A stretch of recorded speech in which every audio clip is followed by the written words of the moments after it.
Couple seconds and then we'll talk.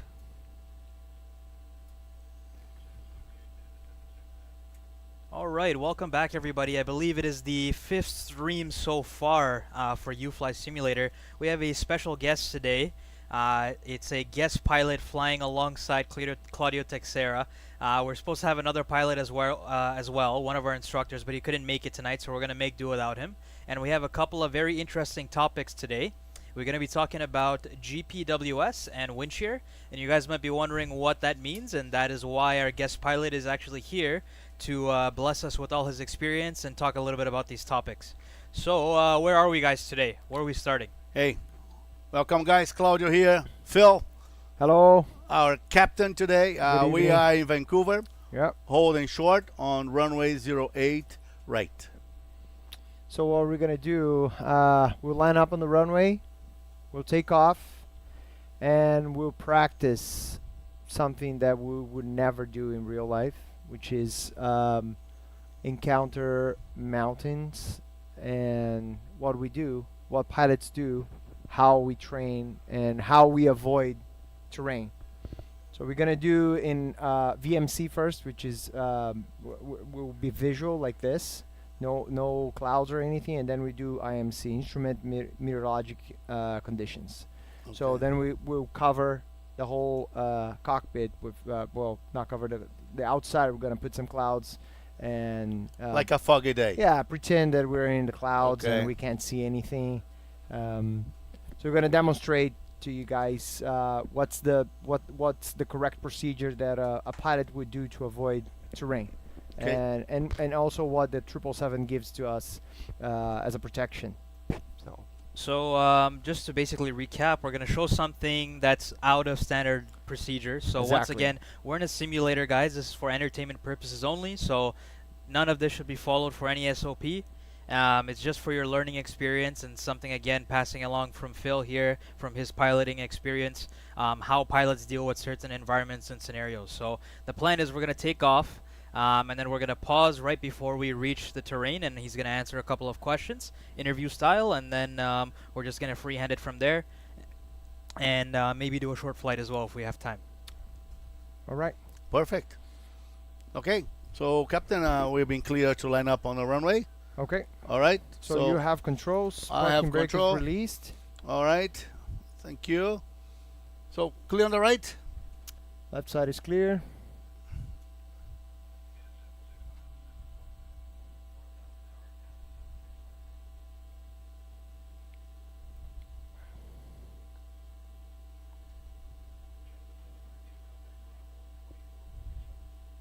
Using the tiller with my right hand. As you can see, I'm lined up on the runway. Yep, they have the tiller cam this time. Oh, cool. Runway 08 right. Right on. Captain, we're clear to take off? We're clear. So the navigation display shows the a map here. It's we're gonna disregard this. We're gonna fly heading. We'll just give a guidance. I'll just give you a guidance where to go, more or less, and then we'll go. And once again, this is just an exercise to show the viewers the terrain, right? This can happen in, with any aircraft, small or big or whatever. This is if a pilot loses the situation awareness, which we always have to have. Know our surroundings, know the mountains where they are, like especially Vancouver, which is a place where with several mountains, so we need to know where we're going. If ATC makes a mistake and tells us go to this and this heading, maintain this and this altitude, whatever, pilots can say no, reject. I can't. No, there's a mountain and something like that. We use the correct standard phraseology to deny something that we see it's going to take us to a risk. So we're going to demonstrate that because there's a maneuver that pilots need to know by memory, by heart, what to do if for whatever reason we encounter this situation. Pilots need to know how to get out of the situation safely. So there's a maneuver in the book I will describe once we are in the air. And yeah, all right, we're clear to take off. You have controls. Okay, guys, on TikTok, here we go, huh? Okay, just applying about 40% of the engine thrust. And I can link it here to my ECAS. Engines are now stable. I click the toga, thrust ref.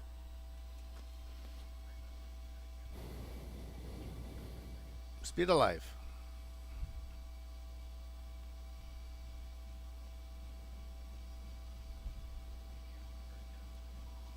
Eighty knots. Check.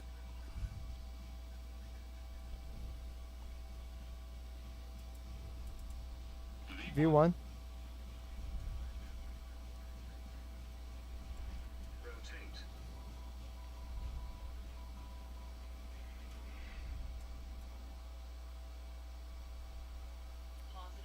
You're up, please. You're up.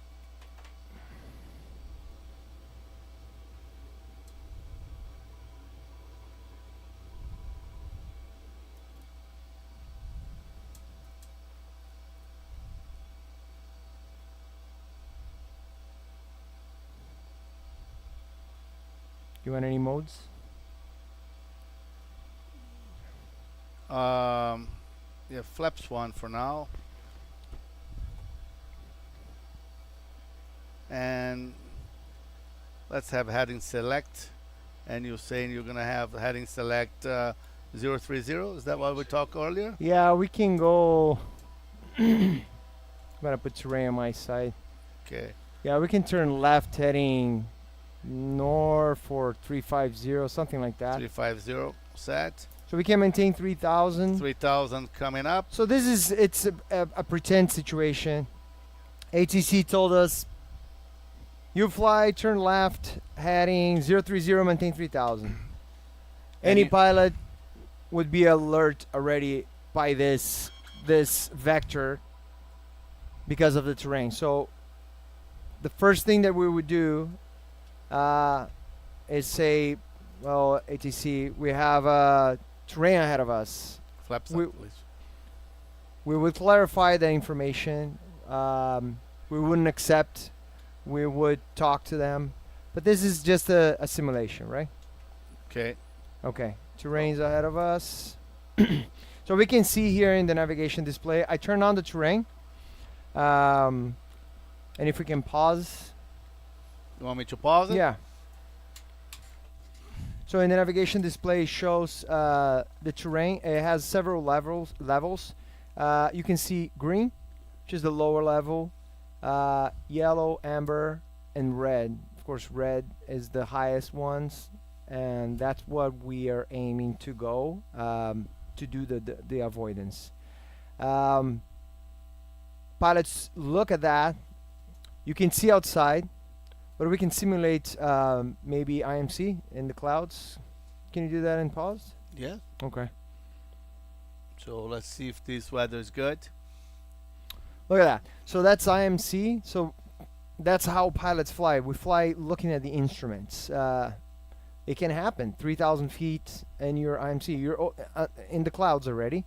And you're being radar vector for whatever reason. We're maintaining 3,000 feet.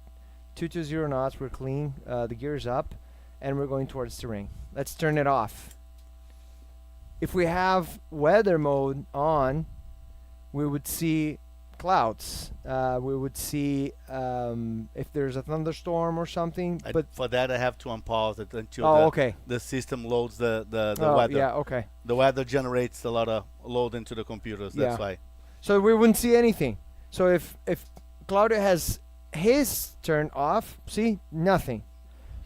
The thing is, the system detects the terrain, and if it understands that we are towards the terrain and we can hit a mountain, it will automatically turn on both, and it will tell us terrain ahead, terrain ahead. Is this most of the planes or just the 777? Most of the modern aircraft have the GPWS system, which is ground proximity warning system, and the 777 has an eGPWS, which is enhanced ground proximity warning system. Which it's not only for terrain; it's for wind shear. If you have a high sink rate, it calls sink rate. If you're deviating from the glide slope, which is the glide path to land, It tells us glide slope.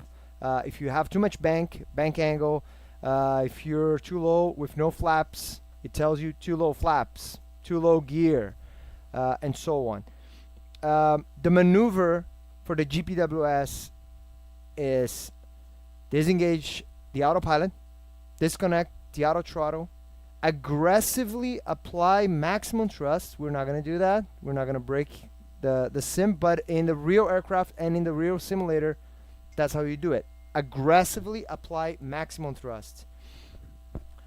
Simultaneously rolls wings level and rotates to our initial pitch attitude of 20 degrees. Do not change the landing gear and flap configuration. Retract speed brakes. And if terrain remains a threat, continue rotation towards pitch limit indication or initial buffet or stick shaker.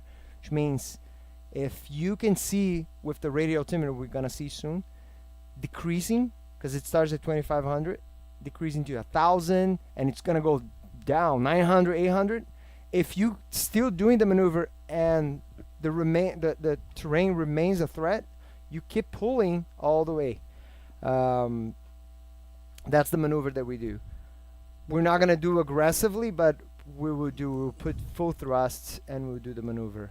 Okay. And then as we approach and we want to demonstrate, you keep telling again what me to do. Claudio, do this, and I'll follow your commands. Okay. So you now, fly. guys, as you guys probably heard the ding, that was Phil's phone ringing a message.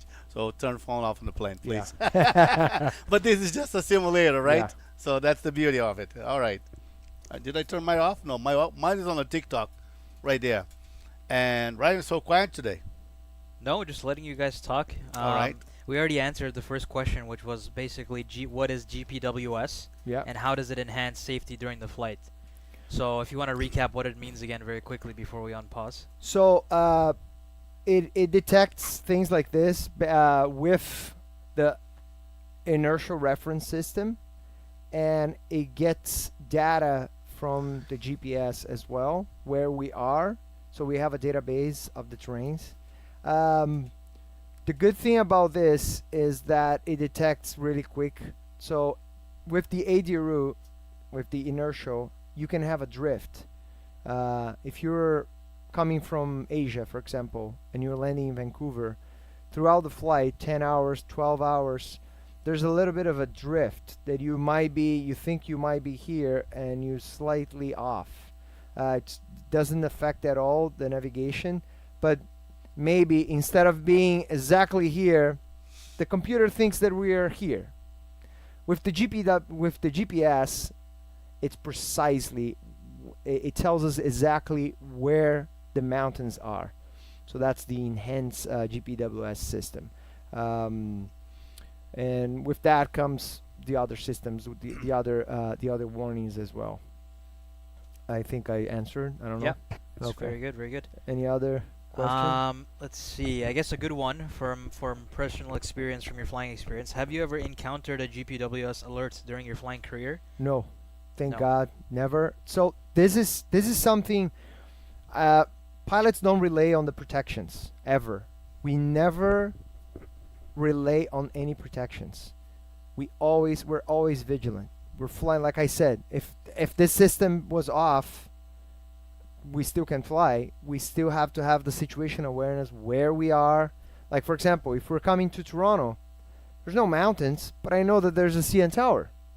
So that's something that if I start flying and the ATC starts vectoring me to weird locations, I'm going to be looking outside and I'm going to start rejecting, I can't go there, and because I know where the CN Tower is, I know where I am, and you have to avoid that.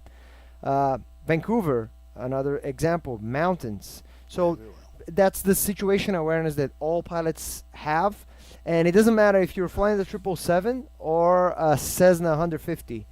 The situation awareness needs to be there all the time. So you're looking at your chart, you know where you are, you know where you came from, and you know where you're going. That's the most important thing. So every time I fly, if I'm going to a mountainous airport, one of the pilots will have the terrain on. Like I said, if both are off, you're being reactive. You're not being proactive. So like this, we're flying towards the terrain, right? Yeah. This is right there. But we're both out of the loop. We're just like, okay, whatever. ATC is telling us to go maintain 3,000, go towards, yeah. So no big So deal. what you're saying is on a flight where you're flying and you have obstacles like a mountains in the city of the mountains, one of the pilots will have the terrain on already. That's being proactive. That's having the situation awareness. If you are reactive, what happens is you're relaying only on the automation, Okay. and we don't do that. The automation is the last resort. So if we're flying towards the terrain like this, I'm being reactive. So once the system, the EGPWS does this, boom, it's gonna tell me terrain, pull up. Then I'm like, oh my god, I didn't see that. Yeah. Do the maneuver. That's being reactive. We are not like that. Pilots are not like that. Pilots are proactive. They look ahead. They're like, okay, there's a mountain here. Right now, we would be telling ATC, no, we can't turn right. We need vectors. We need a heading 090, something like that, to avoid this terrain. So, anyway. And which of the pilots would have the terrain on it? The PF or the PM? Doesn't matter. It doesn't matter. It's one of them needs to have. So if you have thunderstorms, it's airmanship. It's whatever pilot wants to do. If I'm flying, I'll have terrain because there's no thunderstorms. But it's even though we're IMC, there's no thunderstorms. So I'm gonna keep mining terrain. Okay. It's an agreement between the pilots. So I don't know. Some companies might have on their SOP. Pilot flying must have terrain, or both, vice versa. But anyway. Okay, awesome. So we have a question from one of the viewers. He asks, what about mechanical turbulence? Does the GPWS system activate during mechanical turbulence? So I think mechanical turbulence, he means whether it be due to weather, for example, the plane shaking. Does the GPWS have any relation with this? Well, I don't think I understood the question. So I think he's asking if there's any external factors such as turbulence affecting the plane. Yeah. Does the GPWS system have any relation or any warnings for this type of thing? For the turbulence, no. If it goes, if it's an extreme turbulence and it disengages the autopilot or something like that, they might have. If you have like a bank too high, but no, the turbulence doesn't affect. Yeah, I think that comes into being proactive because most of the time the pilots are trying to avoid the weather anyway. So they're trying to avoid the turbulence for the comfortability of the passengers and the airplane's limits. But if they find themselves in turbulence, usually they'll just warn the passengers, right? They'll just turn the passenger sign on and say, hey, everyone. So for turbulence, you have set speed. If I recall, it's Mach 82. Above 250, below 250, it's 280 knots. If somebody's probably gonna Google that and see if I'm right or wrong, but anyway, I don't fly the 777 anymore. But that's the turbulence penetration speed, which is if you know that you're gonna encounter turbulence, or like if you have a thunderstorm and you see it and you're deviating, you're like, okay, let's be proactive. Let's set speed, turbulence penetration speed. Let's turn on the seat belts. Let's tell the flight attendants to seat. Call the flight attendant, say we're gonna deviate now. We might have some turbulence, so always tell them in advance so they can all put their seat belts and all. Okay, I think we can go for the procedure now, and then we'll get to the rest of the questions later. Okay. All right. So sorry. this is what we're gonna do. We're gonna have the message terrain, and you just keep going. Okay. Again, we would not do that when we have the terrain. We would do the maneuver right away.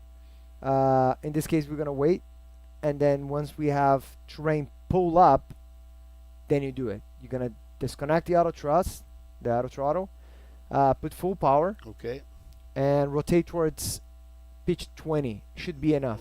Okay. And I'll verify that you did everything. Speed brakes retracted, landing gear and flap. We don't change the configuration. So this is very important. If the gear was down and flap is 30, would you retract the landing gear? No. So the reason why we don't change the configuration is if you retract the flaps, yes, you will decrease drag, but you will also decrease lift. So the aircraft will sink.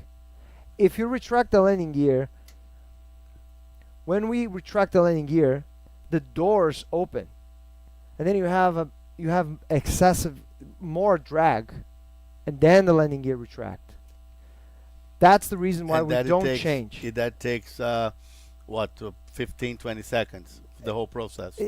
But it does affect. The thing is, when you lose airspeed, it's hard to gain airspeed again. So for you to gain airspeed, you're gonna have to lower the nose. Lowering the nose, you lower lift, then you can hit the mountain. Okay. So you don't change it.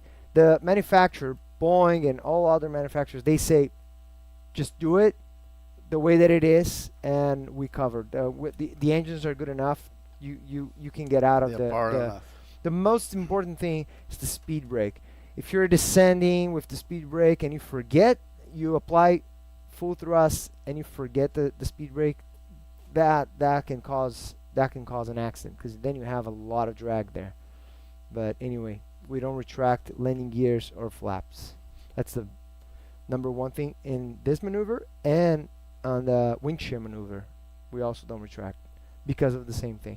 Now thinking, it's not because of that, but imagine you retract the landing gear, and when you retract the landing gear, you have a problem, and the landing gear is stuck down, and then now you have a landing gear and doors open. Imagine it's not your day, right? But Yeah. it can happen, right? Murphy's law. Should can happen. Yeah, should can happen. That should. All right, All right, good to go. We're good to go. Okay, I have control. You have control. So as the pilots are flying towards the terrain, guys, keep in mind 3,000. and listen Okay. to some of the alerts. I've moved the mic around the cabin for you guys so you can pick up some of the sounds that the airplane is giving. So you'll actually be able to hear the warnings of the GPWS system as they approach closer to the terrain.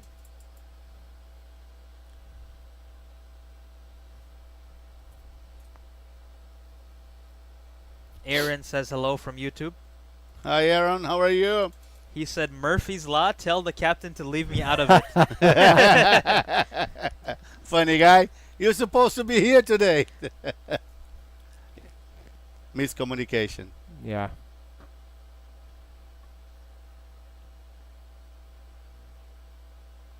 So I'll do a quick pan into the navigation screen for Captain Phil here. And if I zoom in, you guys can see If you we are wanna use slowly approaching the red, which is the terrain. And the yellow as well, but the yellow means it's lower. Correct, Captain? Yeah. Yeah. It's a bit slow. Speed up a little. So these are the mountains just outside of Vancouver Airport. And again, once Okay, again, now we got the radial altimeter. See? Now, the radial altimeter comes alive at 2,500. So that means that we have a mountain already, 2,300 below us. And it's because it's wavy, right? It's a mountain. So we caught it, 2,300. Now we're probably in a valley or something. And it's not getting anymore. But it's going to come again. So that will be the first indicator. Yeah, see, 2,200. So 2,200 feet below us, which is super low, there's a mountain already.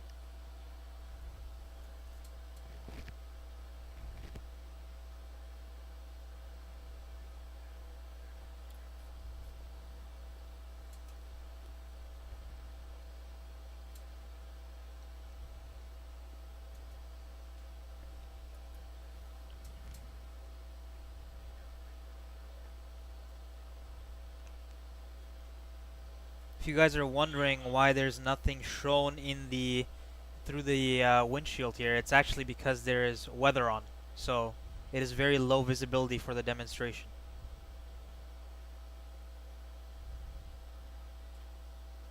Let me see something. So Claudio, TikTok's camera angle is mainly on your screens and your shoulder. So if you want to do any pointing to your navigation screens, you can. Okay. Oh. Okay, it didn't work. It didn't work. No, no. It didn't that's- work. So pause. Yeah, this. Yeah. See. that's a sim problem. Okay. Part of the That was exercise. yeah. That's all right. So let's have you explain what it's supposed to actually do. So Well, yeah. we didn't have the warnings first, so if we can put back on the takeoff. Okay.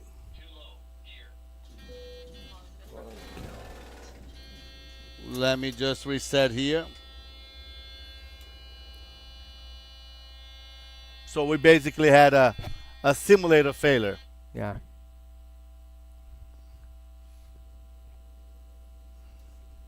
Let's try it again. Okay, let me unpause it. Okay, so we're clear to line up on the runway 08. Make sure you reset the terrain override again. Yeah, this is the thing. It's saying override. I don't know. I think now it's not. Okay. Okay. All right. Best of two, guys. Good thing is in a simulator, right? Right? But that's what we're trying to demonstrate. And I also don't do that here with our clients when they come here to fly. So we usually have a good weather and we try to avoid that. Okay, so we're going to line up on the runway. We are clear for immediate takeoff. Go ahead. Captain, I have control. You have controls. Okay. We'll have the thrust sets, 40%. Okay, engines are stable. Thrust ref. Thrust set. And speed alive. 727 Spy, welcome to the stream, my friend. He's saying hello from Rio de Janeiro again. Hey, hello, how are you? He's the viewer from Florianopolis. Oh, okay. Boa noite. Ano he? Let me straighten this up here. Pay Rotate. attention. Rotate. So we're going to give it a go again, guys. We had a little bit of issue with the system, the warning system itself. Gear up, please. Yeah. So should we have clear skies for now? Yeah, we can leave. We can leave it. We can leave it like this.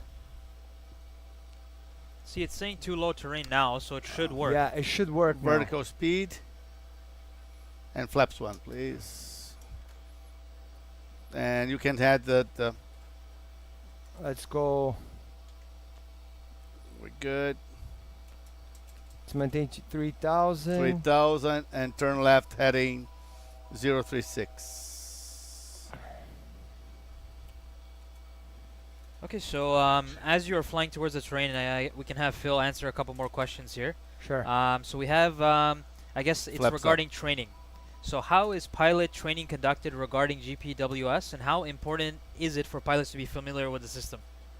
So it's very important. All of these things, all of these systems, these protections, we train. Let's turn a little bit more. Let's get this mountain here. There are a couple of items that we need to know by memory. So this is one of them.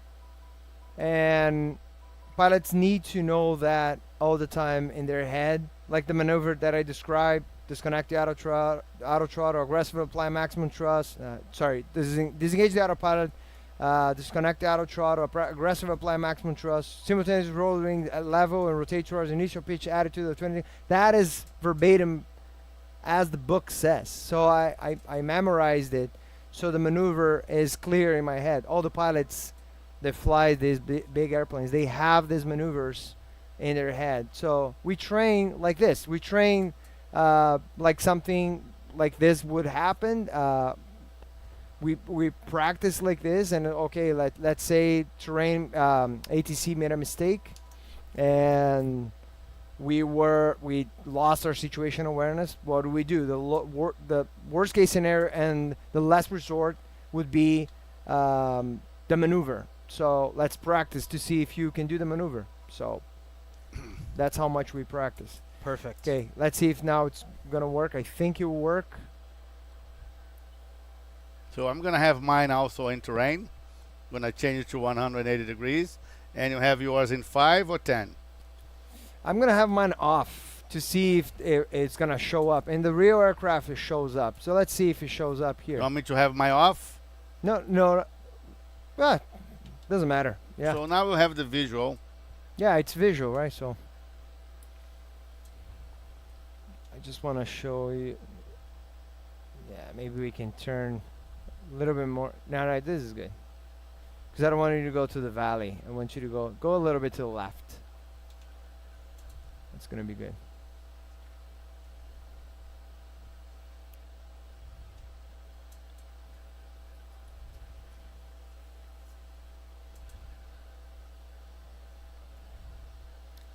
Should already be giving some warnings by now. Yeah. Put the override on and off quickly. Nope.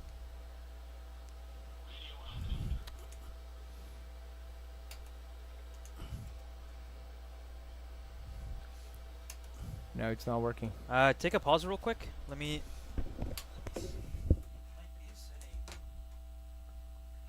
So this system here overrides some things. Like if you for example need to land. GPWS. You see it's overridden here as well. So turn this off. That's the test. Yeah, these were overwritten, so it should be Okay. here. EFIS is fine. Did you pause? Yes. No, it's still live.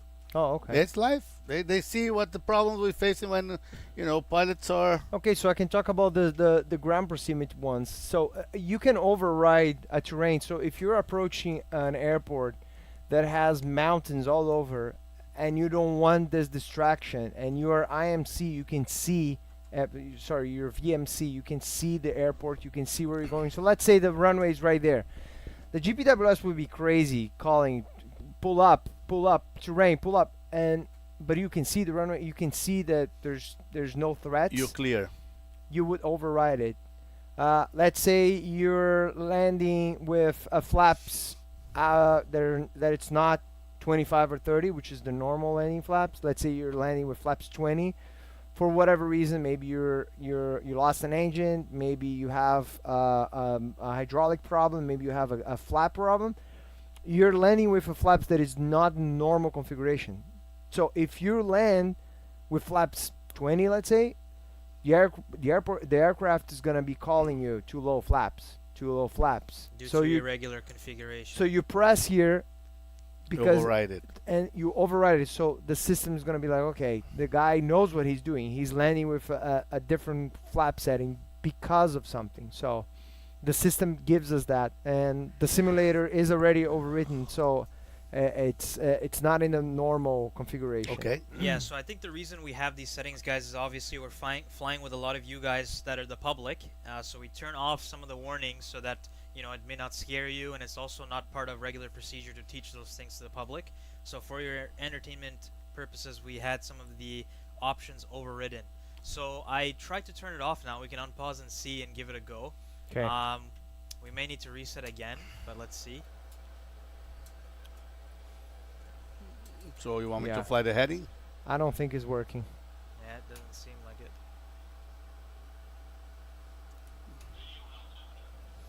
Now it's Now it's override. override. Yeah, it should.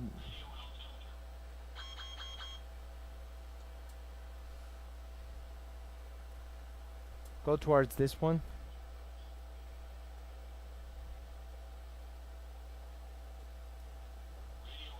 Nope.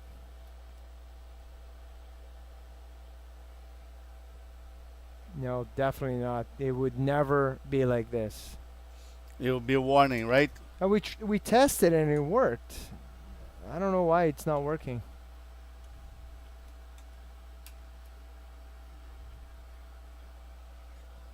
Um, I don't know. This is a question for you tech guys. So yeah, we gotta find out the tag guys. or Okay, maybe we can give it one more shot. Reset to the runway, and I'll put the FMC setting again.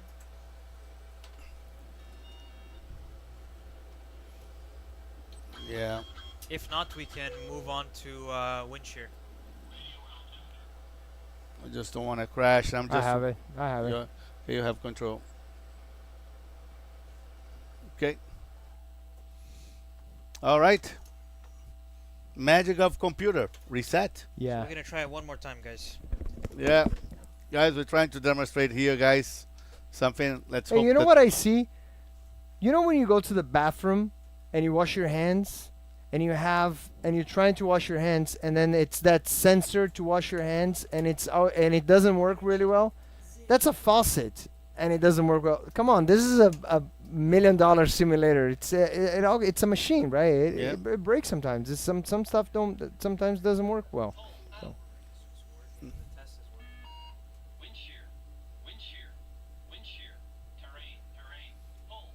Okay. He's doing the test.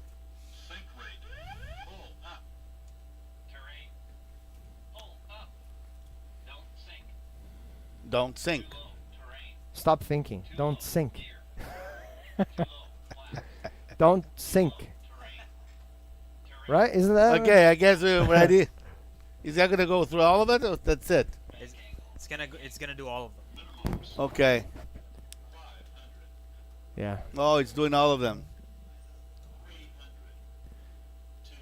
So can I line up on the runway? Yeah, go. Yeah, All you right. can, you can. Your flight 777 Heavy, we're clear to line up on the runway. 08.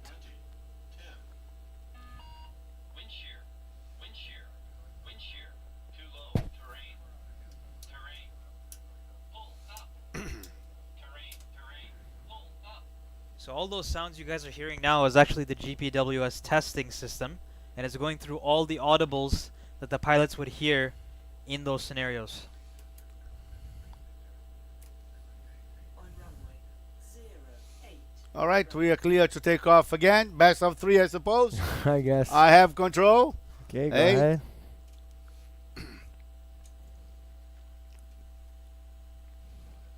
Let's change the test a little bit this time.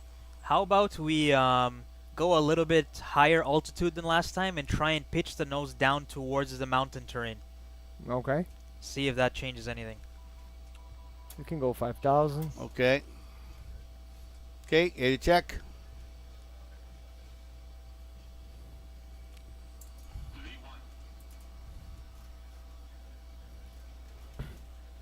Rotate.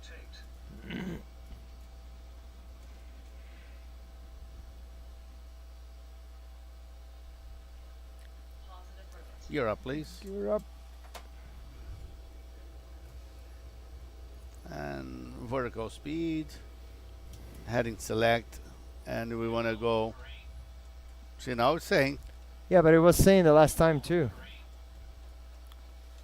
Is that saying because I'm less than 15 degrees? No. It shouldn't say actually on takeoff. You shouldn't say, but unless you're on takeoff and your sink rate goes below 0, so then it's gonna say don't sink. Okay. Go to the left. Okay. Let's go. Right to the valley again. Let's go all the way. Okay. 300 knots faster. Okay. Flaps 1, please. Flaps 1.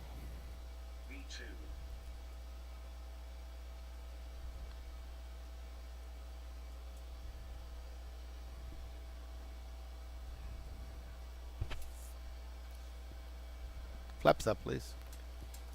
We have another good question from Oreste. He asks, with the radio altimeter inoperative, will the GPWS system still work or will it also be inoperative? That's a good question. I'm gonna say yes, but I would have to go deep on that to answer. I don't know by heart. I would have to check the MEL, which is the minimum equipment list, and see the systems that are connected to that. I don't think it would because it's based on GPS and inertial. But I don't know. I don't know. I think it will. Yeah, it's a very rare scenario. So when It can happen. Yeah, when things out of the normal checklist happen, they have out of their normal memory items, they will have to go into those and see. And like he said, the airplane also has that minimum operation. Yeah, every time we equipment. have a malfunction or not a malfunction, sorry. Every time we have something not working on the airplane, we don't just decide let's go. We look at a book called MEL, Minimum Equipment List. Shows the minimum equipment that we can do a flight. So you have several categories. 3 days, 10 days, 120 days. So if something small breaks, like, I don't know, a nav light or a small light, And what would those days would mean when you say, that you have to fix. oh, okay, You need to fix after. So let's say, for example, it goes into the plane's logbook. yeah. So let's say, for example, the radio altimeter wasn't working. So I land, I report radio altimeter wasn't working. There's the minimum equipment list. It will show, okay, you need to fix that in, let's say, 10 days. I don't know by heart. In 10 days, the company must fix that. It should say by now, It shouldn't it? should say it's not working. Yeah. Yeah, the only way is to pitch the nose down, but I think what's happening is the sim is not rendering the terrain into the GPWS system, it seems. Yeah. But it did. The first try that we did, we were not recording. It worked. So That's how it goes sometimes. When you click live, all the issues happen. yeah, right. Yeah, so we are exposers here for the simulator failure today. I tried to go down So a little pitch, bit more. pitch down more, pitch down more.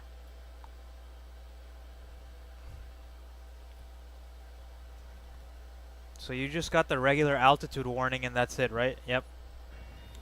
That's the overspeed. Yeah, no, it should be going by now. Yeah. It should be screaming at you. Yeah. So Okay, we can abort it. So You can do the maneuver if you we can want. do the maneuver, sure. Yeah. So disengage the autopilot, disconnect the auto throttle, aggressive apply maximum thrust, simultaneous roll wings level and rotate towards initial pitch attitude of 20 degrees. And then I'll call ATC and say, UFLY, we're encountering mountains, we're doing the GPWS maneuver. And I'll keep monitoring your rate of climb, you're climbing, you're good, everything is done. We didn't retract landing gear flaps, speed brakes is retracted, your speed is decaying, but it's still good. And I'll ask ATC minimum sector area. They would say, let's say 10,000 feet. So we keep climbing to 10,000 feet. And so 9,000 to 10,000. So our vertical speed is quite high right now. Yeah, Our it's rate of well, climb. this Yeah. aircraft is. Yeah. Now you passed, so you can pitch down, and just remember you don't have the auto thrust. So then I'll have to give you thrust back again. So now you have speed, auto thrust. So now the auto thrust is back working. And let's set a speed here, 10,000 feet. Let's put 260 knots or 250. Just leave it at 11 for now. So that would be the maneuver. Yeah, sorry. Yeah, it so didn't if the work. GPWS system was working, the pilots would hear the audible, especially in the case where you don't have visual of the terrain. Exactly. And as soon as they hear the audible from the aircraft warning system, and that's when they would perform the maneuver that you guys just saw. Yeah. So apologies to everyone who wasn't able to catch the full thing, because we're having some issues with the sim. Sometimes that's how it goes. We tested it right before we went live and it was working. It was working. But Huh? unfortunately, as soon as we click the live button, that's when the issues tend to come in. Just like when you want to take your car to the mechanics and suddenly the car is working fine. Kind of predicts it's going to see the mechanic. What can we do? Yeah. Well, we show the maneuver, what will be done. So basically, the airlines, planes, they have a lot of power in the engines. So the engines can take the pressure. So just something that I thought right now. Maybe somebody's thinking, what if this happened on the airplane and it doesn't work? So when we are flying and we have any malfunction, anything, any small thing, we will have a warning. We will have, in the 777 case, we will have an ICAS message. An ICAS message, we have an electronic checklist, and it would tell us if something happened. So we would have a malfunction for that. We do have a warning for GPWS. I don't remember now by heart. I will have to have the manual here. I don't think there's any action to it, but it increases our situation awareness of that. Okay, that system is not working, so now we have to be triple vigilant because we don't have that system. But we will have a warning. It would never have a case that you would approach something and all of a sudden, oh, it's not working. You will have a warning first. It's different in your car.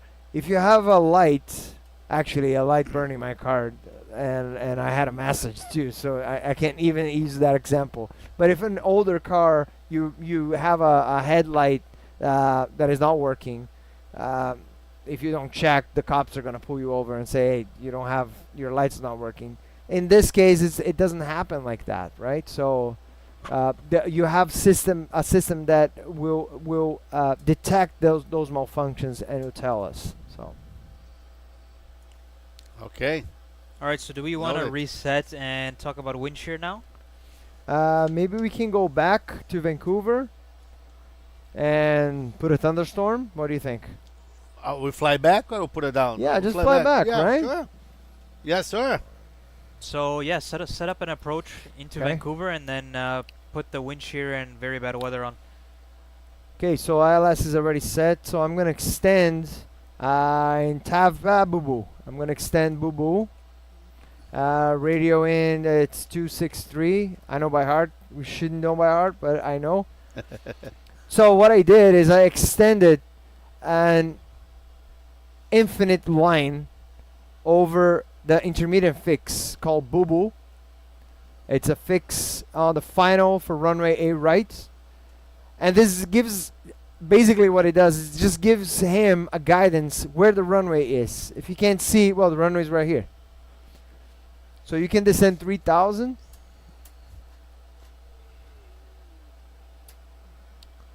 And can give you a flight level change.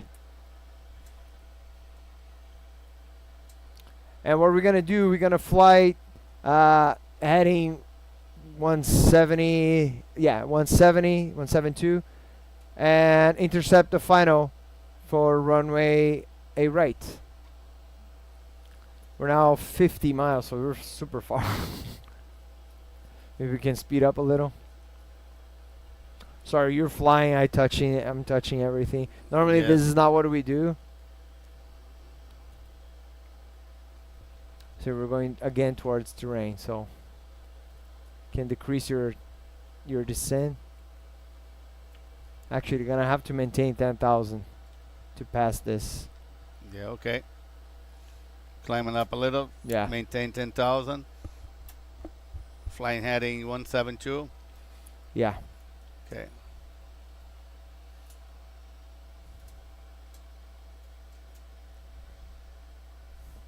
Aaron says to punch the afterburners. Yeah. I am. It's 320 knots. It's going up.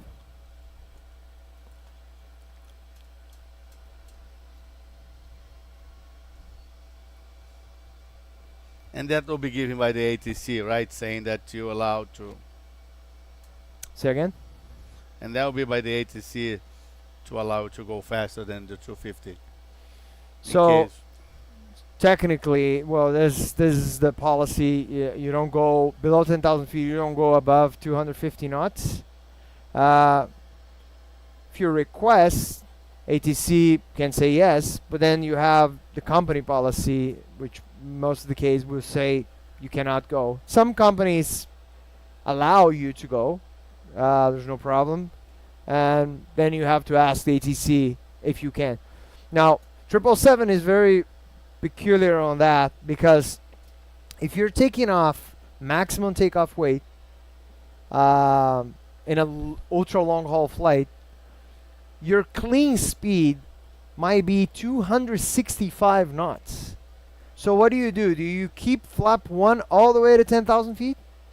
So you request ATC minimum safe speed 270 knots or 280 knots, and they approve.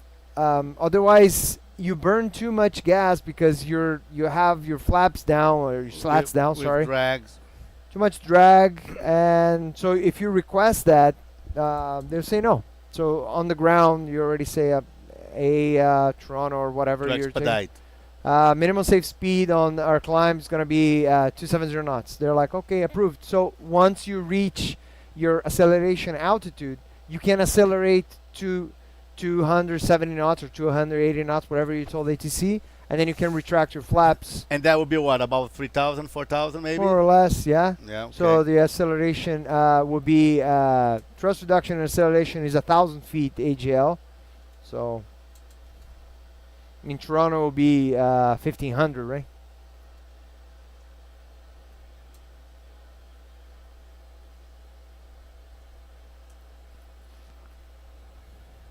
All right, so as we're flying in and trying to catch the intercept for the runway, can you provide a brief explanation of what is wind shear and the various factors that can cause it? Oh, that's okay. I'm gonna try to be brief, so it doesn't.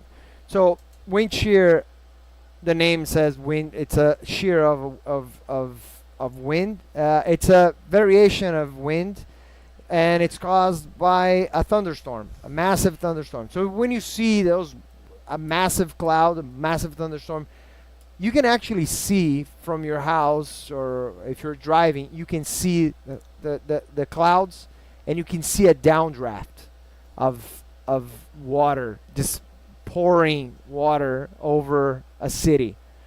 This downdraft, if an aircraft flies towards that and actually gets this downdraft, imagine all of this downdraft pushing the aircraft down to the ground.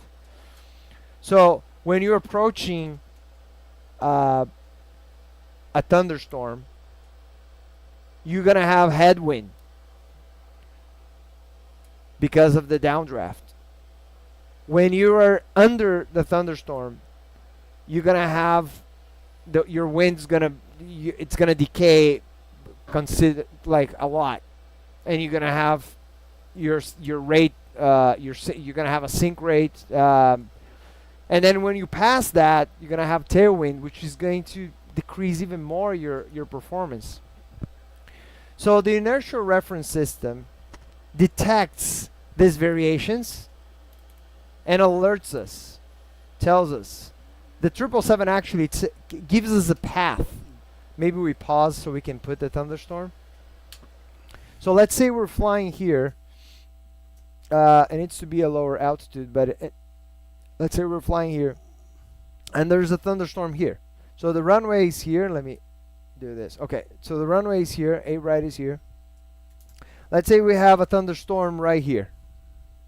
The inertial reference system detects the variation of wind and alerts us wind shear ahead. Tells us, hey, dude, if you keep flying this, that's bad right there. Of course, we have our weather on, and it's going to be red here, but it gives us a path of where not to go. Now, if we keep going for whatever reason, or if the downdraft immediately happen, it's going to give us wind shear. We're going to have here on our PFD, and we're going to have wind shear, and then we do the maneuver, which, if I recall, it's going to be toga. Yeah, push either toggle switch, disconnect the auto throttle, aggressive apply maximum thrust, simultaneous roll wings level towards pitch 15 this time. And also we don't change the landing gear and flap configuration, speed brakes retracted. There's more to it. I don't remember exactly the maneuver for the 777 wind shear, but it's something like that. Okay. What else? Did I explain? Yeah. Yeah. Okay. I think it's a pretty good summary. Yeah, right. It has more. It has more to it. A way that a pilot. So if we don't have the wind shear system, how can a pilot detect that, right? So if you're in your small airplane, well, you wouldn't be flying around thunderstorms if you were on a small airplane. But let's say you're in a small airplane and you see that you can maintain your path on descent. Let's say you're descending, I don't know, 400 feet per minute, 500 feet per minute, and all of a sudden the climb is going up and down like crazy. You have to keep your throttle up and down. The speed is going crazy. There's variation in the speed, so that's an indication of wind shear. And even on the 777, if you, let's say the system is broken or you don't have it, I'm not gonna answer based on all the operators, but I know that most 777s have the wind shear system, but maybe some old ones don't have it. You're taking off, the speed starts to increase. Let's say all of a sudden the speed stops for a couple of seconds. That's a good indication that you're, of course, the outside also you're gonna see, right? If you don't have any clouds, nothing, then it can be something else. But let's say you have a thunderstorm and it starts raining in your path, then and that happens. That's a good indication. So, oh wow, that we might have a wind shear there. So you, again, proactive. You have a thunderstorm. You see on the ATIS, which is the meteorologic about the airport. So you see it. Okay, there's thunderstorms around. I look outside, of course. I can see a bunch of thunderstorms build up, black clouds. Okay, that's bad. That's going bad. Okay, which runway can I take off? We can always delay the takeoff. You can always say, you know what? Let's wait. Tell the passengers, hey, guys, there's thunderstorms. We just wait for the weather to pass by. Exactly. And then This is not a mission, right? You don't have to do it. So, you, of course, it's a scheduled flight, but safety number one, right? So, but let's say, well, it's nothing so bad yet. You can request another runway. Actually, the 777 has a procedure for it, which is you select wind shear on your performance database, and it tells you to put higher flaps, request longer runway. It gives you several items on a list what to do, and it actually gives us an alternate VR, which is pretty cool. So you have the V1, which is decision speed, the VR, rotate speed. So it gives you an alternate VR, which is 20 knots above the VR. So what you do is, let's say you don't have wind shear on your takeoff roll, you rotate at the alternate VR, the higher VR. Why? Because you're gonna have more energy. You take off, you encounter wind shear, you have energy. It's good. But let's say you're taking off and you encounter a VR after your V1, right? Because if you have a wind shear before your V1, you reject the takeoff. Let's say you encounter a VR after your V1, but before VR. So you have wind shear. You rotate at the VR that you have, that you selected, not the alternate one. Why? Because you might not get to that speed. If you have a tailwind, you might not get to that speed. So you might need to rotate at the minimum speed that you can take off. This is a system on the 777. It's a performance of the 777. I found it pretty cool. Excellent. So do you want us to? We're landing on 08 rate, correct? Yeah, I So preset we're 0 right. Okay. So should we continue? So are we Did you enter put the the downwind? thunderstorm already? Yes. Heavy one? Yep. Bad one? Massive? Okay. You guys are pretty high and very fast. Yeah, we're super high. Okay. The weather. Oh, you need to release, right? May I? Yeah.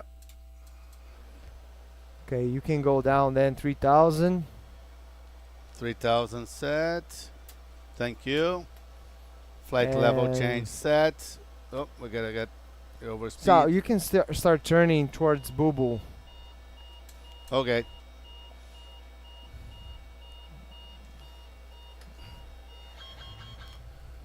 It's all good. You're 39 miles.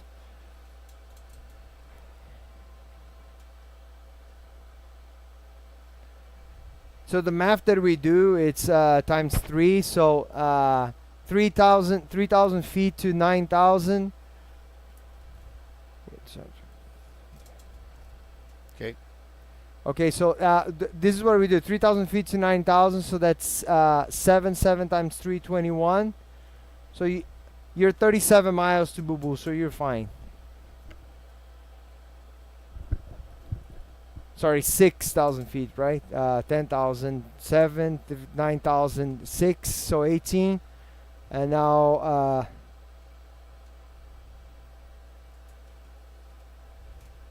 yeah, so 3 to 8, 5,000 times 3, 15, so 50 miles. So you're low actually.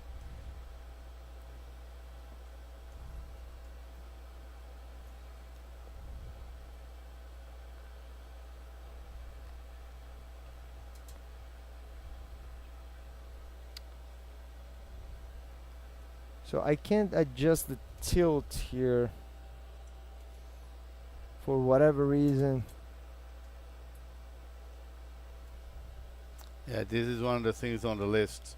It stopped working. Oh yeah? Yeah, Oh, so you can't adjust the Yeah. tilt? yeah. Try. It's But not it's working. not moving. Yeah. It's moving a little bit. It moved. No, when I put in it's moving. I think it's in auto.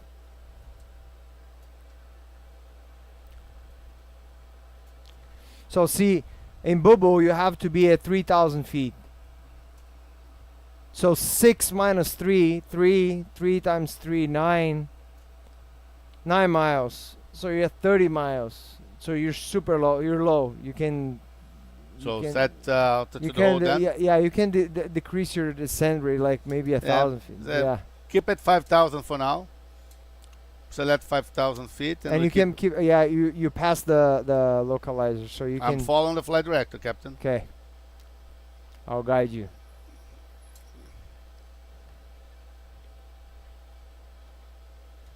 I thought you wanted to cross it. Once again, guys, this is not standard procedure, as you can see. Select 5,000 here. Keep We it 5,000 are, for now. No, you can descend 3,000. We're getting to Yeah. the waypoint quite faster than 250 knots. Well, we just wanna. We don't want to prolong the flight too much Yep. for the audience, right? So. Give you luck. Okay. So, Phil, have you ever experienced wind shear during your flying career? No, never. I experienced bad weather before, which I did what I mentioned before, delay takeoff. I did a couple of times. I never had to divert because of weather, like bad weather like this. But you know, thunderstorms like this, normally they last 5 to 20 minutes. It's not something terrible. You just wait. We're from Brazil. In Manaus, in the Amazon, it rains every single day. So every time I was approaching Manaus, sometimes they're like, okay, the airport is closed. It's thunderstorm. Okay, we wait for like request a hold for like 10 minutes. Okay, it's done. Sometimes we would land and the runway would be dry already because Wow. it's so hot. So it's amazing. This is of a specific airport, right? Which I knew. So if somebody's going to Manaus and never flew there, it's like, wow, I'm gonna have to divert. No, just wait. You know. But maybe if this happens, I don't know, in Toronto, yeah, maybe you're gonna have to divert because the weather here is different. So. Yeah, 280. Okay. We're coming in hot. As a matter of fact, we're just flying over the airport. No, we're gonna try to land, right? No, we're just flying over. No. Oh, then your database is wrong. Oh no, because Boo Boo is the other side. Yeah. Okay. Oh, I did the extension. I didn't. Okay, my bad.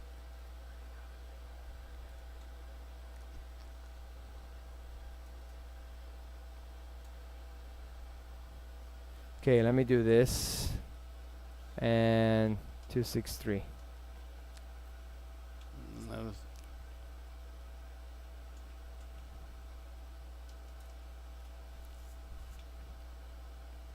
Okay, it's not working. 282. Hold on. You can take this out.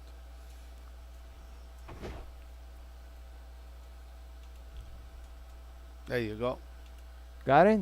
Yeah. No. You give them the fly It's around. okay. It should be just, but that was done before and that worked. The center line, right? Yeah. No. Let me Well, try the game again. good. No, I don't know why it's not working, but it's okay.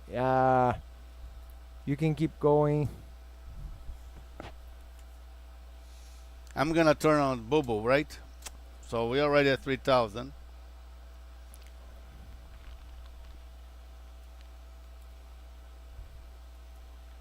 Of course, we do have some rain, and I'm just gonna quickly show you guys what's happening to the plane outside. Yeah.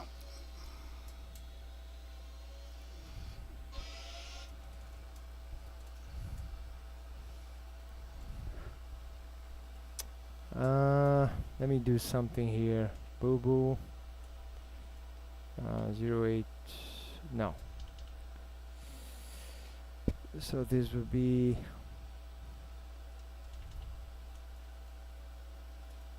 I don't know why it's doing this turn. Try here. Where? Try here. Try here.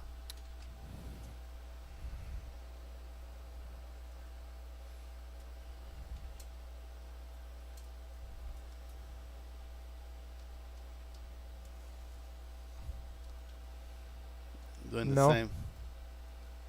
Yeah, I don't know. It's okay.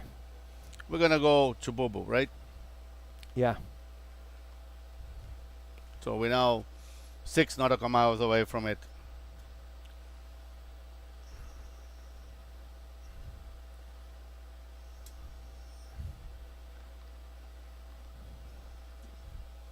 So do you wanna set the LNAV? No, it's okay. No, just the heading. Yeah. You're gonna give me the heading, right? Yeah. Okay, guide me through it, okay? Okay.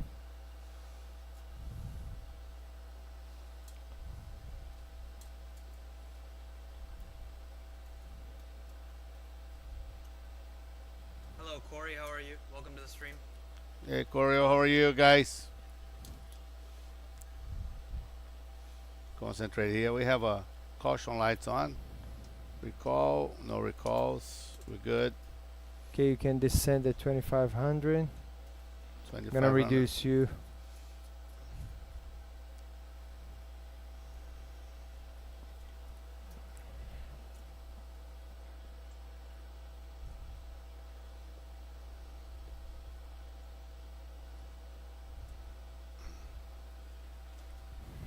Oreste says, I hope you're not making a boo-boo Yeah. flying to Yeah, I thought of that when I saw the name too. So where are we landing, guys? Vancouver A right. Can 08 start right and Vancouver. reducing. Can I flap you? Yes, flaps one, please.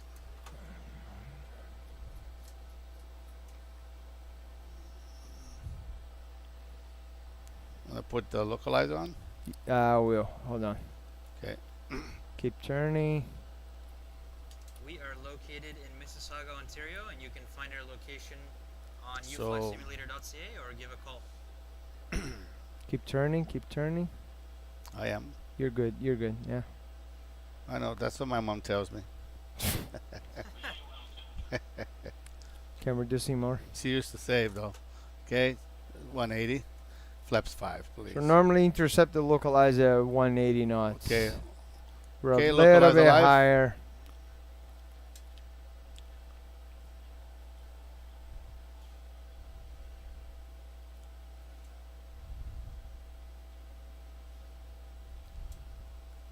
This should have been here. Okay.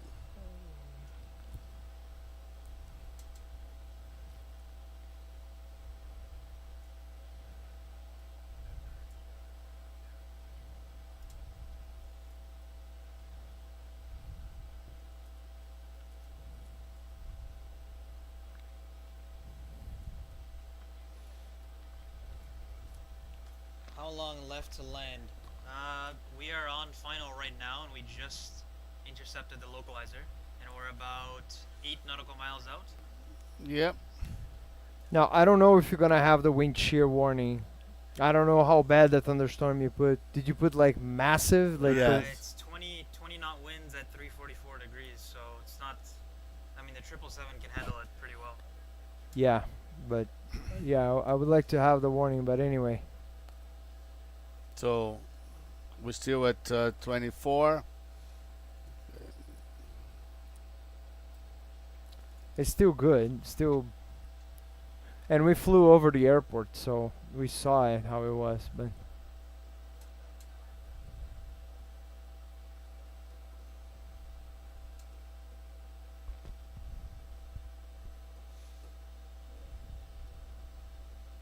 okay, Glazolop's alive. Yeah, let's look alive. I would say this is more of a general crosswind landing because it's not Yeah. guaranteed wind shear.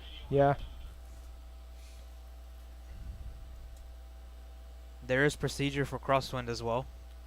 So when we Yeah. do have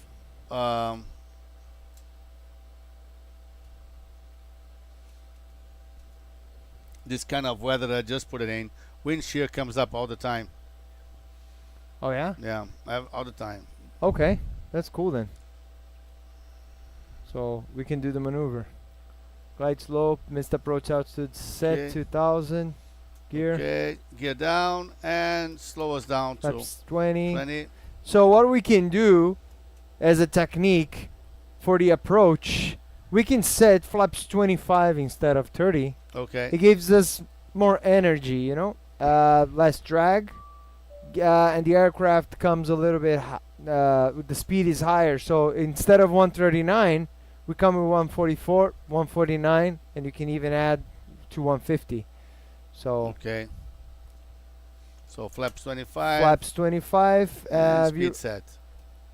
So this is the good about the 777. You don't even have to think about the 5 knots. You just put the magenta on top of the ref, and it's already 5 knots.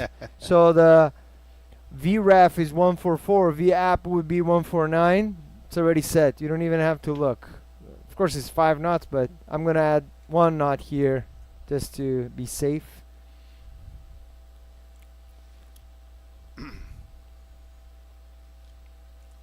When do you add 10? So you can add up to 15 knots, and this is your technique. Half of the wind plus full gust. That's the math that we do. So half of the wind. So if we have in this case half of in this case would be Everything on us. System does yeah. not. So see 20 knots. So that would be 10 knots adding, and then plus full gust. That would be based on the 80s, right? Okay. Up to 50 knots maximum of the re-rev. So that would be yeah.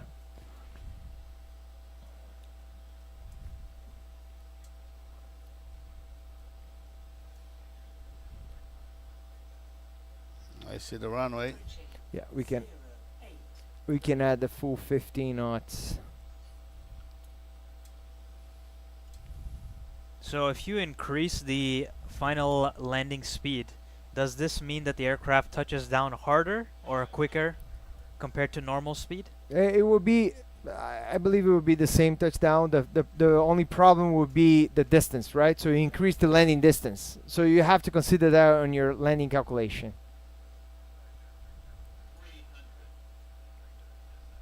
Oh, we didn't have the wind shear. Today is everything. Yeah, nothing's working. Yeah. Well, everything's working but that. Yeah. Okay.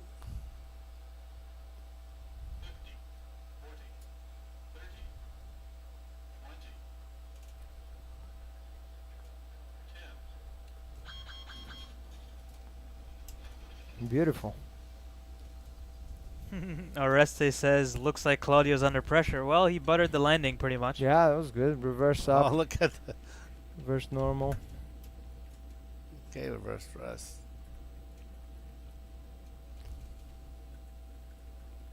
And you have manual brakes. I'm I trying. know. Oh, okay. Let me put in front of it. Our disintegrator. Oh, look at the 6, strikes. Yes, guys, it didn't want to work the system I wanted to show you guys Yeah. today.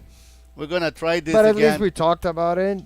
Sure, they got a good feeling what the pilot would be looking when they come into a bad weather. So we didn't have wind shear, what was good. I mean, the main thing is to have Phil here to explain the scenarios and talk from his knowledge. So even though the sim didn't work as Ah. expected, Okay, good. Any other question that you have on the? So I'm just gonna try to do something here, guys. Just quickly, if you just have a chance, I'm gonna put the plane back in Toronto. what are we doing in Toronto? I'm just gonna put on final approach and try the bad weather again, just on final. Yeah, because in This time? Toronto it always happens, right? You said. So just wanted to try to see if the system would allow us to show you what we wanted to show you tonight. I'm just loading the scenery back to Toronto, bringing all the saved items already on the system to the flight. So the plane is at the taxiway, holding short on 15 left. So do you have any other questions for me? I think you covered a lot of it talking about it as you went forward, but let's see here. Well, the maneuver that I described, Windshear, GPWS, it's called memory items. It's it's items that pilots must know by memory, and not everything we have to know by memory. Of course, the normal procedures we have to know. We have to know the systems of the aircraft, but some things we don't have to know by memory. Like, for example, if you ask me, what if you lose a hydraulic? Well, I don't know. I will have to check the QRH, the checklist. I'll have to do the procedures. Can you take off with this item in operant? I don't know. I have to look at the AML. There's so many items. You have to look at the A manual. lot of checklists. A lot of checklists. But if you say, okay, if you have an engine fire, what do? It's a memory item. So auto throttle, arm switch, affected side. Let's say it's the left one. Auto throttle left, off. Thrust lever, idle. Fuel control switch, cut off. Engine fire switch, pull. If you have an engine fire indication, rotate and until discharge, 30 seconds. Decompression. Don the oxygen mask, establish crew communication, check the cabin altitude and rate. If the cabin altitude is uncontrollable, passenger oxygen switch, push and hold for 1 second without delay, descend to the lowest safe altitude or 10,000 feet, whichever is higher. To descend, move thrust levers to idle, expand speed brakes. If terrain remains a threat, extend speed brakes to full. 10,000 feet, 10,000 feet or minimum en route altitude, whichever is higher. And if structure integrity is in doubt, limit airspeed and avoid high maneuvering loads, descend the VMO MMO. In this memory item, it's exactly like that. If somebody Googles, it's gonna see verbatim everything that I said. Yeah. So pilots need to know, not verbatim, they don't have to know word by word, but they need to know what to do in the aircraft so they don't do a mistake, Okay. and to perform well. And this covers everything. Okay, so I'm gonna try to. We're on final approach on 24 right at Toronto Pearson Airport. I put the bad weather. Let's see if that's gonna. So when you select the speeds for me, okay? Yeah, so the reason some things are memory items versus checklists is, again, obviously the brain capacity to hold everything in your mind is almost impossible. But Yeah. the main reason also is the Okay, reason the they flaps decide 20 the and reason they decide something should be flaps memory 20 item. and Gear speed down. 160 and gear down.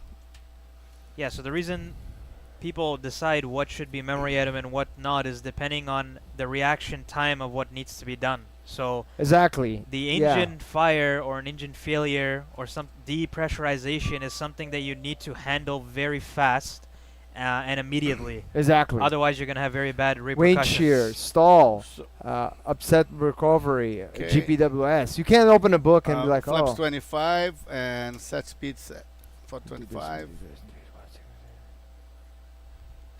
Okay, so it's VREF 25 plus 15. Okay. Okay.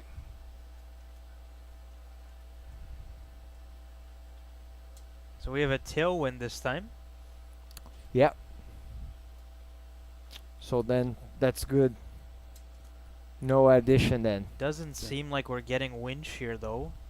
Steady 18 knots of wind right now. A little bit. Gusting to 21. Yeah, but still steady tail. So Yeah.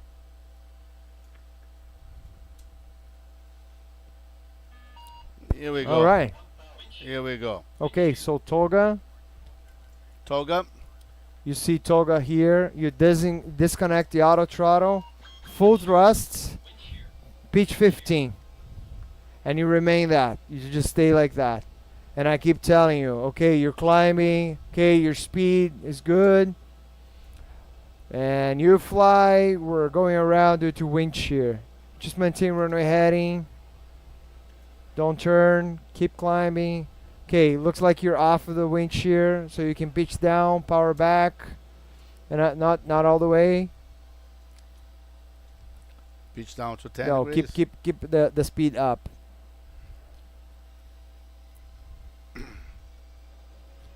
So now I can retract to flaps 20. Speed And up. now we put the You landing can gear maintain up, notch up. 3,000. Yeah, you can maintain 3,000. Gears up.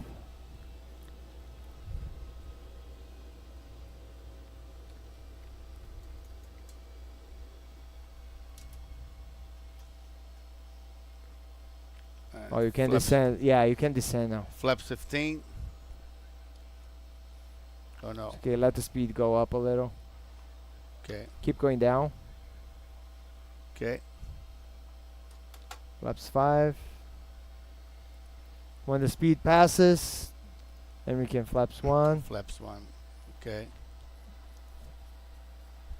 And now we would request again to go around and join the circuit for the landing, right? Yeah, in the case of wind shear, I would just wait. Like we discussed, we just wait. Cancel that.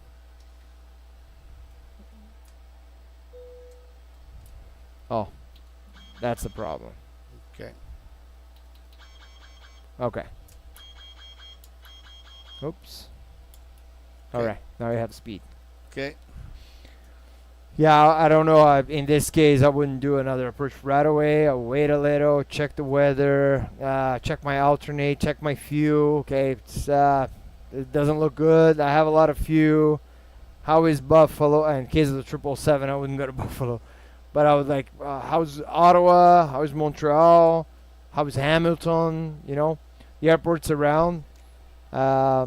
We always have an alternate, right? We always check the weather. If the weather is marginal in Toronto, I will have enough fuel to go to an airport that the weather is Auto good. approach, please. Autopilot, please.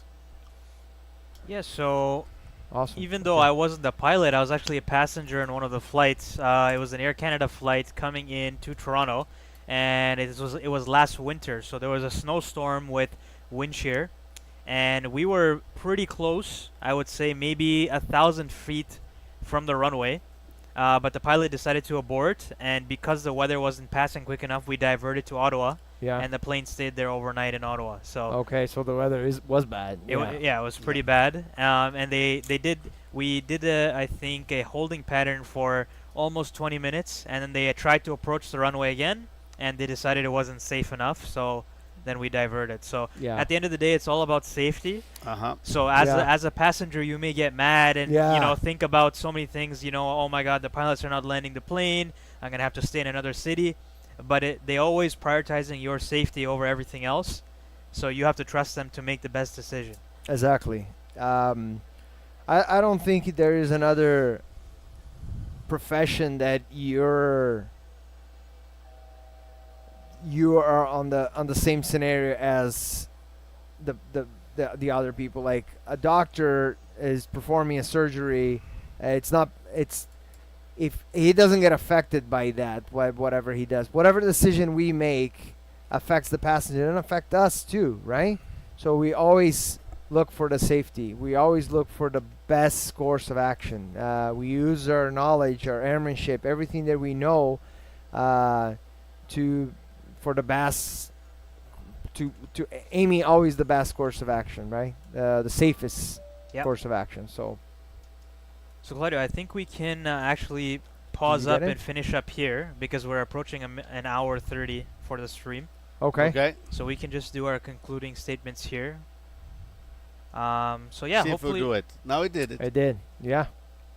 So yeah, hope you guys enjoyed the stream today. We talked about some interesting topics with a pilot with some experience here.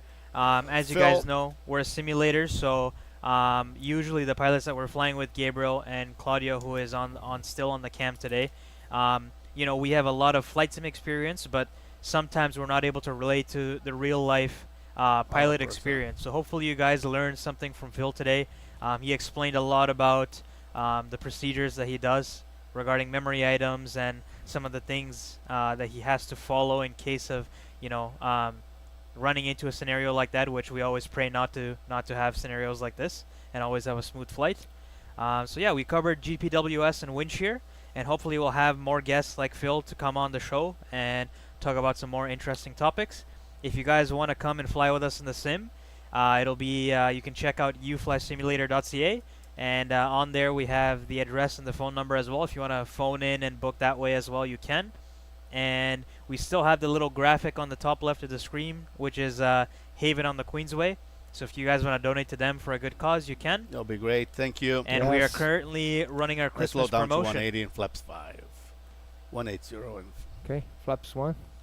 flaps 1. Yeah. Thank you, everybody. I hope I clarified something. Guys, thank you for watching us. Thanks for thank you guys watching. from TikTok. Today was intense. I was concentrated here with a real pilot right beside me. I wanted to do good. Otherwise, I'll get all the notes after on the debriefing. So you did this wrong, did that wrong. Oh man. No, you did good. The GPWS, the Windshear, it was good. It was good maneuver. Yeah. All right, guys. So we're gonna end the stream here. I'm gonna switch over to a Thank video. It's a recent video we just posted Thank on you. YouTube. It is the Q&A number 1 with the Mr. you. CEO here. And yeah, again, big shout out and thanks to Phil for coming in as a guest. Yes. Thank you, Phil. And Pleasure yeah, you flying guys with can you. check Thank you. us out It was a pleasure. on all of our socials. Our tag is UFLY Simulator on Yeah, Instagram, down, flaps 20. TikTok, YouTube, and Facebook. We were live on all of those, and we're posting Can I do actively this? on all of those. Yes. So check us out on all of our socials, and check out a preview of the video we just posted on YouTube. Take care, everybody. Okay. When I said the minimums or no? Guys, Claudio Texera here, and welcome back to UFLY Simulator. Today, we're going to be making some fun video for you guys. We have some questions from our viewers, and we're going to answer those questions. So I hope you guys enjoy the video. Come with me, and let's fly. How long ago did you make UFLY? Oh boy, long story short, we just celebrated our 10th anniversary yesterday, October 26th. A flight enthusiastic. Actually, I started UFLY after my wife recommended me to use my hobby to a business. So you touched on it a little bit in the previous question, but what made you want to start a flight simulation company? Well, I visit another flight simulator, and they were busy, and the simulator broke down. So I basically went home, and I did what a husband does best to the wife. I complained, and she said, "Look at you! I used to fly every day, my home computer, a flight simulator every day." She says, "Look at you doing this. Why don't you turn this hobby into another flight simulator and open a company?" So the people want to know, where are we located if they want to come and enjoy an experience with us? Perfect. We are located at 1535 Myerside Drive, Unit 6, in a great city of Mississauga, Ontario, belonging to the GTA, Great Toronto Area. We are actually right in between runway 06 left and 05, right here at Pearson International Airport. All right, so some people are wondering how expensive is it to actually make a full cockpit flight simulator that's exactly the same as the real plane? Wow, wow, wow. Let me tell you this. So I answer that question, I would like you guys to look into my plane collections. Right here in my office, which I think is the coolest office ever, I've got almost 500 aircraft models. Not bad, huh? So let me take you over to the briefing room. This is basically our 777 room. All the models here are 777. Now, this picture here, just this picture alone, cost me $1,000 to make it. And that is our 777's picture. So when we took the picture, so we forgot to turn the iPads on.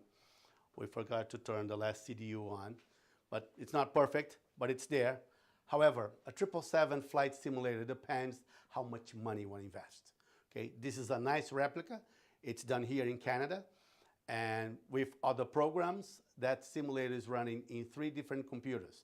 So you can wonder that this is not $1,000 for sure. You gotta go put some other more zeros on top of that $1,000. Then you get the number. It's not $1 million, but it's not $10,000 either. So figure it out how much money. So look into the quality that we have.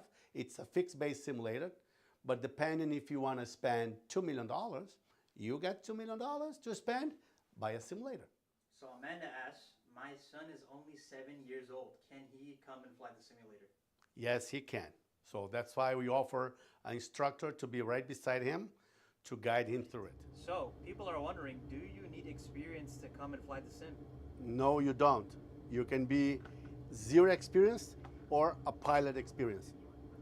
We have instructors that will be sitting on this seat, the co-pilot seat, and they will assist you to fly the simulator.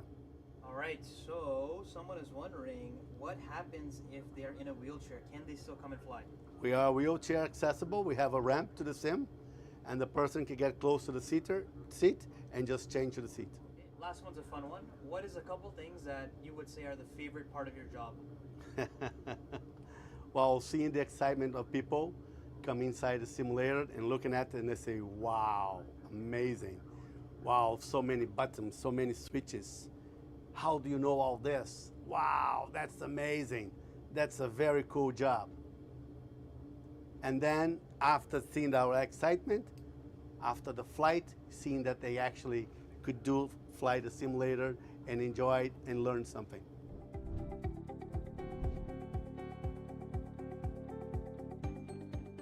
Hey guys, Claudio Texera here and welcome back to UFLY Simulator. Today we're going to be making some fun video for you guys.